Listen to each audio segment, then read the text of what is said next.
So I'm doing a series where I'll be talking about things people leave in the comments. So someone left a comment that when a man is marrying a woman that is older than him, that the family will criticize him. And yeah, I know it's normal. Family, that's what family do. They criticize, like it's what people do. Anything that they're not used to, they find something wrong with it. So like when I took my husband home, that this is who I want to marry. My mom wasn't okay with it. Like she wanted to complain, she wanted to bring down the house and everything. Similar to when I met his family too. They're like, oh, she's older than you. Are you sure this is the person you want? And well, are you sure you're not making a mistake? And all that talk. But what we fail to realize is when you're taking your partner home to meet your family, I think our families should understand that we're not bringing this person for them to vet and tell us that, oh, I think he's good for you. I know who is good for me. You might say, oh, maybe I'm not old enough to know that or whatever, but I know who is good for me. And I believe that my partner too knows who is good for him and he knows I'm good for him or because he chose me and I decided to be with him. So that's what we should focus on when we are taking our partners to meet our family. They should, maybe we should make it clear to them that we're not bringing this person for you to vet. We already know that this is who we want to be with. We just want you to know them, not because we want them. We want you to see them for them to come and make an impression on you. Like some families, especially I don't know, maybe it's just Nigerian families or maybe it's most African families or I don't know. It might be in most cultures. They feel like, oh, if a guy brings you home to marry, like you should take a broom and sweep the house, like you should do all these things to impress your future in-laws. Like, oh, this is me, I'm going to make a good wife. Oh, look at me, I can sweep. Oh, look at me, I can wash dishes. Oh, look at me, I can cook. No, seriously. Maybe to some guys or to some women, that's the way it should be. But I don't believe in eye service. I can help my mother-in-law. My mother-in-law is one of the best people I ever met in my life. And because of the way mother-in-laws are, it just feels strange. Like I feel like, wow, this woman she's one in a million. And maybe some people will be like, oh, maybe you were able to impress her. No, she's just a good person. So some mother-in-laws that go out of their way to make your life difficult because you are marrying their son or something, it's just because of who they are and what they want to do. So I did not have to impress her. I did not have to go to her house and take a broom and start sweeping or start showing or start doing ice. I don't know how to do eye service. And she saw it from the first time she met me. Even my husband made it clear that she's not going to do eye service. She's not going to come here and start acting like she wants you guys to like her. She's a likable person. She's a nice person. You'll meet her and I have chosen her. He has chosen me. Nobody else has to help him choose me. If he's making a mistake, that's his responsibility. That's up to him. If I'm making a mistake, it's left to me because I want to be responsible for my mistake. I don't want it to be like somebody pressured me to marry this person because they feel like, oh, this person that I brought is not good. This is the person that is good for you. And then I went ahead and I married this person. And then when I'm not okay with that decision, I start looking for someone else to blame. That's what happens with people like that. Some guys, some ladies, we take somebody to our family and we want this person to impress our families, or like we want our families to like this person so bad. So we start thinking, oh, do you like him? Do you like him? Or you start telling the guy or the lady to act in a certain way so the family would like you and accept you. If you have accepted me, then your family should accept me because your family they want what's best for you, right? If you've accepted me, then they should understand that, okay, you know what you're doing and you've made a good decision that is best for you, decision that is best for you. And if you make a mistake in the process, or your decision was wrong for you in the long run, it was your decision. It was my decision.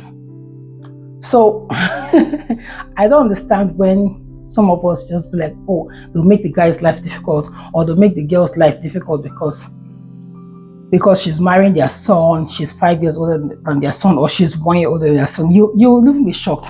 Some might even be 1 year older, some might even be the same age bracket, or even the lady might even be younger. And still the family will try to make her life difficult.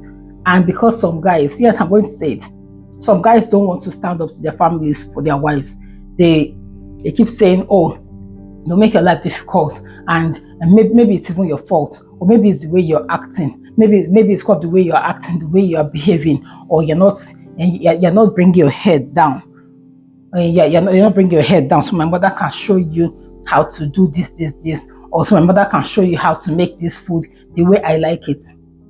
If I know that you like a particular food, I don't know how to make it, I can ask your mother to teach me. But if your mother wants me to lie on the floor so she can walk all over me, I'm not going to ask your mother to teach me that. That's just the truth about it. Let's get that straight, because there are things that some people's parents want to say to you that your parents don't say to you. Respect is end. So if you feel like, oh, because my family would talk about this, my family would criticize me because I'm marrying this person, then leave her alone. Just leave her alone. Not everybody will marry a woman that is older than them. Yes, it's common, but it's not as, I don't know, will I say it's not as common as we think, or people just don't talk about it a lot, so it feels like it's not common. And those of us that do, will talk about it, and a lot of people feel like we're pushing barriers and we're breaking societal standards. But if you are going to marry a woman that is older than you, and you feel like your family will push back, then you should be ready to fight for this woman and stand your ground and say, this is who I want to marry. You don't have to cut your family off. Your family will just need to get on board, because your family want to be part of your life. They want to be part of the grandkids' life. If you guys decide that you want to have children, you want to be part of these grandchildren's life. So that's why those are things that you guys can use to tell your family that this is us. We want to be together. And you guys, if you want to be part of our lives, then you need to get on board with it. Or else, then, I don't know, because what we're looking for is peace. You want to marry somebody, you want to live peacefully with that person. You don't want the person's family coming all over you all the time, especially us women. Like, our in-laws always want to come after us, like we stole something, or like we killed somebody because you married their son, everything. So I just want to talk about it. Guys, if you're going to marry a woman that is older than you, and you feel like your family is going to push back, then I think you should stand your ground. You should stand your ground and let them know that this is who you want to be with. And you're not asking for their permission to marry this person. They are only bringing this person for them to know her, and that's all. And that's the same energy I used with my husband. This is him. He's not going to do eye service. He's not someone that does eye service.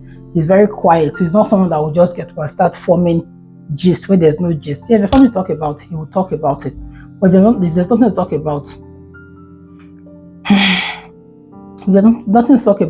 then he might just hang out with you, and you guys will just be quiet, and you will know him, you will like him, and that's all. So that's all I have to say for this video.